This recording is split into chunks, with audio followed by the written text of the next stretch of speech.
नमस्कार साधक परिवार। आप सुन रहे हैं मंत्र ध्यान रिदम्स, जहां मंत्र की ध्वनि ध्यान की शांति और पुरातन कथाओं की दिव्य ज्योति आपके अंतर मन में परमानंद जगाती है। यदि ये पावन यात्राएं आपके हृदय में श्रद्धा और शांति का दीपक जलाती हैं, तो अभी सब्सक्राइब करें, घंटी का चिन्ह दबाएं, ताकि प्रभु कृपा का हर नया स्पंदन सबसे पहले आपके द्वार पहुंचे। आज हम विनय पूर्वक बढ़ते हैं त्र्यंबकेश्वर ज्योतिर्लिंग के दिव्य द्वार की ओर, जहां कथा है उत्पत्ति की, महिमा की और मोक्ष मार्ग की। महाराष्ट्र के नासिक जिले में ब्रह्मगिरी की पावन गोद में स्थित त्र्यंबकेश्वर भगवान शिव के 12 ज्योतिर्लिंगों में एक दीप्त रत्न है।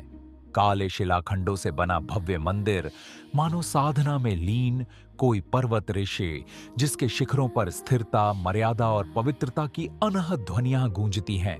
यहाँ के शिवलिंग में त्रिमूर्ति भाव, ब्रह्मा, विष्णु, महेश की सूक्ष्म झलक और त्रिगुणों सत्व रज तम के सम्यक संतुलन का संदेश है। ये केवल दर्शन नहीं, अंतर्दर्शन का द्वार है, जहां श्वास भी जप बन जाती है और मौन भी अर्चना। आइए मन, वाणी और प्राणों को समेटकर श्रवण भक्ति में डूबते हुए त्र्यंबकेश्वर महादेव की उत्पत्ति कथा सुनना शुरू करते हैं।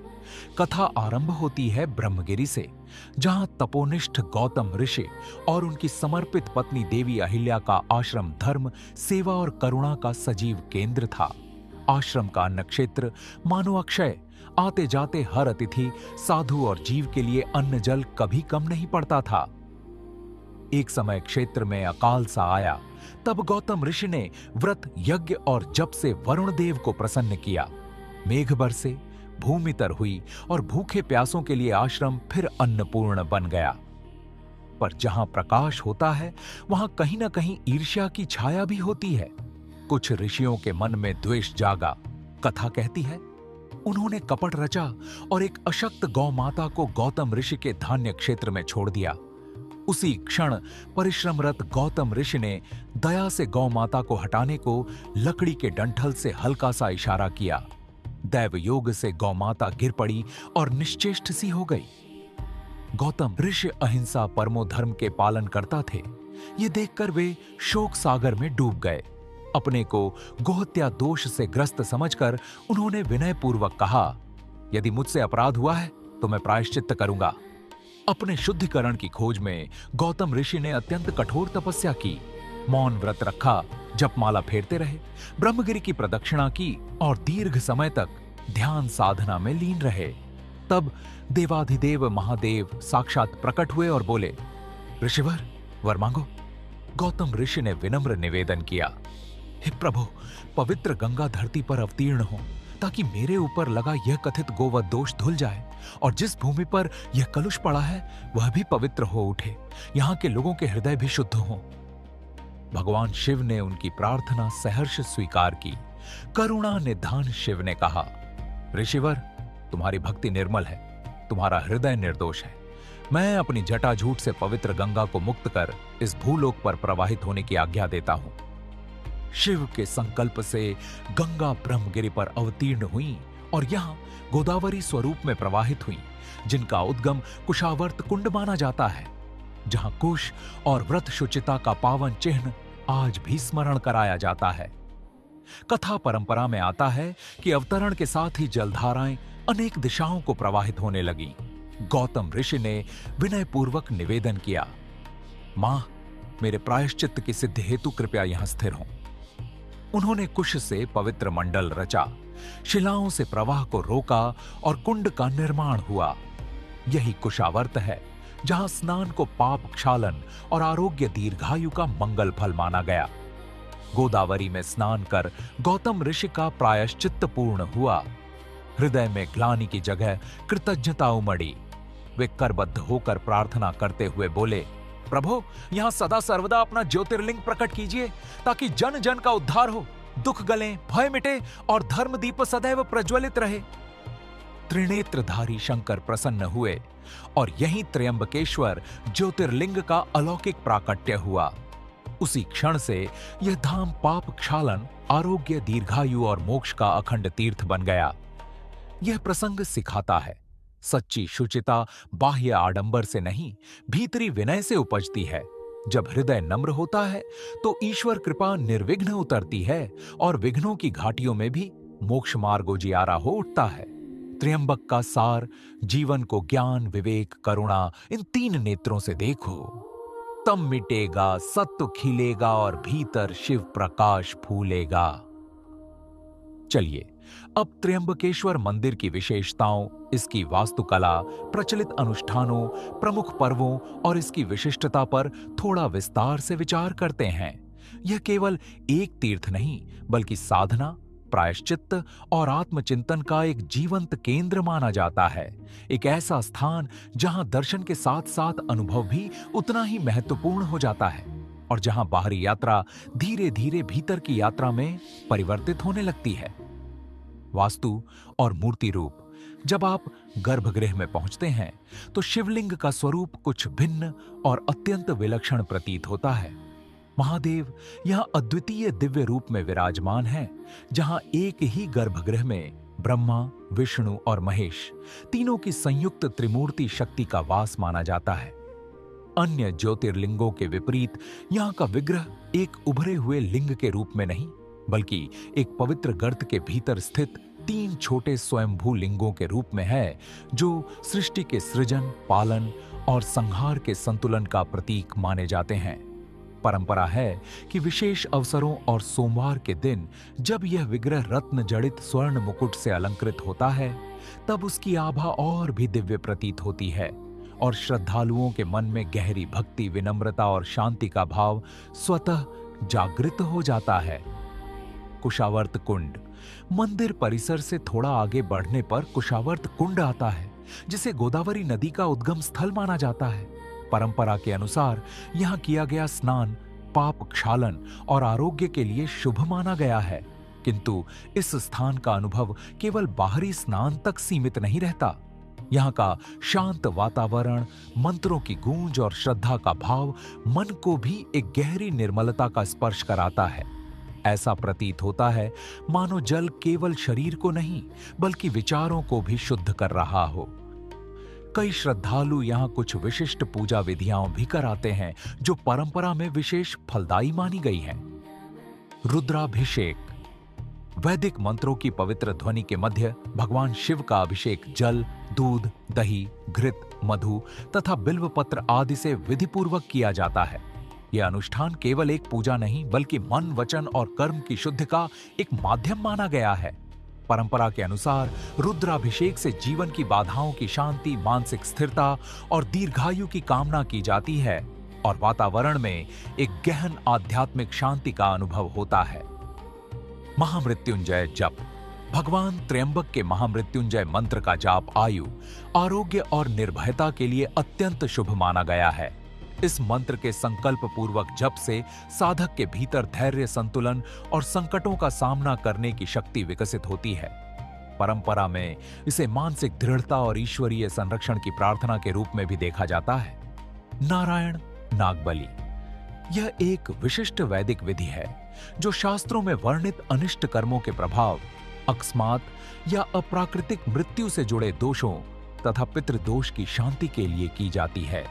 यह अनुष्ठान आचार्य के निर्देशन में निश्चित विधि विधान और संकल्प के साथ संपन्न होता है। मान्यता है कि इससे पूर्वजों की शांति के लिए प्रार्थना होती है और परिवार के जीवन में संतुलन एवं सकारात्मकता का संचार होता है। काल सर्प शांति। ज्योतिषीय मान्यताओं के अनुसार काल सर्प दोष की शांति हेतु यह पारंपरिक अनुष्ठान किया जाता है।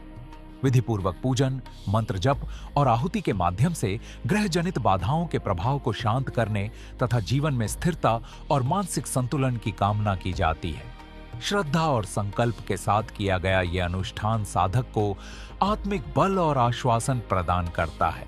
त्र्यंबकेश्वर केवल दैनिक पूजा और अनुष्ठानों के लिए ही नहीं, बल्कि कुछ अत्यंत महत्वपूर्ण आध्यात्मिक आयोजनों के लिए भी प्रसिद्ध है। सिंहस्थ कुंभ मेला। नासिक और त्र्यंबकेश्वर में आयोजित होने वाला सिंहस्थ कुंभ मेला भारत के सबसे बड़े आध्यात्मिक समागमों में से एक है। लगभग 12 वर्ष के अंतराल पर होने वाला यह महापर्व लाखों साधु संतों, अखाड़ों और श्रद्धालुओं को एकत्रित करता है। कुशावर्त कुंड में शाही स्नान का दृश्य केवल एक अनुष्ठान नहीं, बल्कि आस्था, परंपरा और सनातन संस्कृति की विराट अभिव्यक्ति बन जाता है। महाशिवरात्रि महाशिवरात्रि के अवसर पर मंदिर में विशेष पूजन, रुद्राभिषेक और रात्रि जागरण का आयोजन होता है।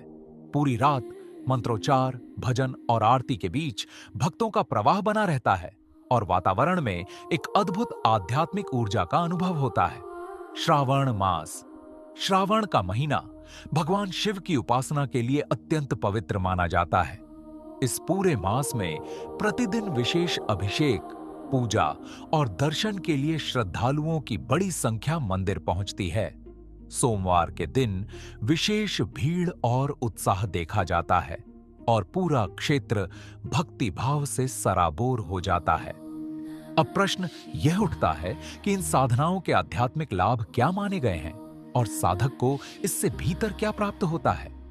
भीतर की स्थिरता, त्रयंबक अर्थात 3 नेत्र, ज्ञान, विवेक और करुणा के प्रतीक माने जाते हैं। साधना के माध्यम से जब इन गुणों का जागरण होता है तो रज और तम की अशांति शांत होकर सत्व का उदय होने लगता है। परिणाम स्वरूप मन अधिक स्थिर होता है, निर्णयों में स्पष्टता आती है और भावनाओं में संतुलन विकसित होता है। बाधा शमन और मानसिक बल, रुद्राभिषेक और महामृत्युंजय जप के नियमित अभ्यास को परंपरा में भय, शोक और असुरक्षा की भावनाओं को कम करने वाला माना गया है। मंत्रों की ध्वनि, श्रद्धा और संकल्प साधक के भीतर ऐसा मानसिक बल उत्पन्न करते हैं जिससे जीवन की कठिनाइयों का सामना अधिक धैर्य और विश्वास के साथ किया जा सके। दीर्घायु और आरोग्य का संकल्प, मृत्युंजय का भाव केवल मृत्यु पर विजय का प्रतीक नहीं, बल्कि जीवन के बंधनों, भय और निराशा से मुक्त होने का संकेत भी है। इस साधना से साधक के भीतर उत्साह, सकारात्मकता और आशावाद का संचार होता है, जो मानसिक और भावनात्मक संतुलन के लिए सहायक माना गया है। ये स्मरण रखना भी आवश्यक है कि ये आध्यात्मिक और भावनात्मक लाभ हैं। इन्हें चिकित्सकीय परामर्श या उपचार का विकल्प नहीं माना जाना चाहिए। पितृ शांति और कर्तव्य बोध, त्र्यंबकेश्वर में किए जाने वाले पितृकृत्य केवल एक विधि नहीं, बल्कि स्मरण और कृतज्ञता का माध्यम है।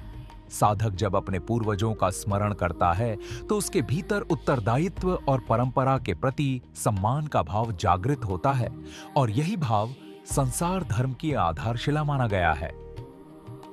मोक्ष मार्ग का चिंतन, गोदावरी के उद्गम की स्मृति हमें यह संकेत देती है कि पवित्रता का मूल स्रोत बाहर ही नहीं, भीतर भी है। जैसे गंगा शिव की जटाओं से प्रकट होती है, वैसे ही साधना और समाधि के शांत क्षणों में प्रेम, प्रज्ञा और करुणा भीतर से प्रवाहित होने लगते हैं।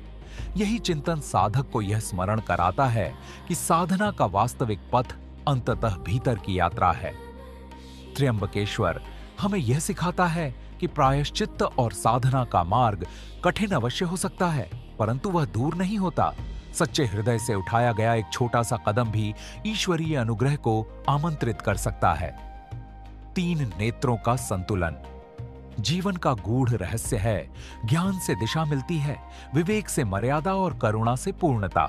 जो साधक शिव भाव में स्थित रहने का अभ्यास करता है, उसके भीतर का भय धीरे धीरे गलने लगता है, मन की अशांति शांत होने लगती है और स्वधर्म का तेज स्वाभाविक रूप से प्रकट होने लगता है। अंततः त्र्यंबकेश्वर केवल एक तीर्थ नहीं, बल्कि एक स्मरण है कि शांति बाहर खोजने की वस्तु नहीं, भीतर जागृत करने का अनुभव है। जब मन श्रद्धा से भरता है तो साधना केवल अनुष्ठान नहीं रहती, वह जीवन को देखने की एक नई दृष्टि बन जाती है। यदि त्र्यंबकेश्वर ज्योतिर्लिंग की यह यात्रा आपको स्पर्श कर गई हो तो मंत्रा ध्यान रिदम्स को सब्सक्राइब करें। इस एपिसोड को अपने प्रियजनों के साथ साझा करें और अपनी अनुभूति हमें अवश्य लिखें। आपकी सहभागिता ही इस साधना यात्रा को सार्थक बनाती है। अगली कड़ी में हम किसी और पवित्र धाम की कथा, ध्यान और मंत्र साधना लेकर उपस्थित होंगे। सभी साधकों के लिए मंगल कामना। हर हृदय में शिव का प्रकाश प्रकट हो, हर घर में शांति हो, हर मन में करुणा हो और हर जीवन में संतुलन और सद्बुद्धि का प्रकाश बना रहे। हर हर महादेव, हर हर महादेव, हर हर महादेव।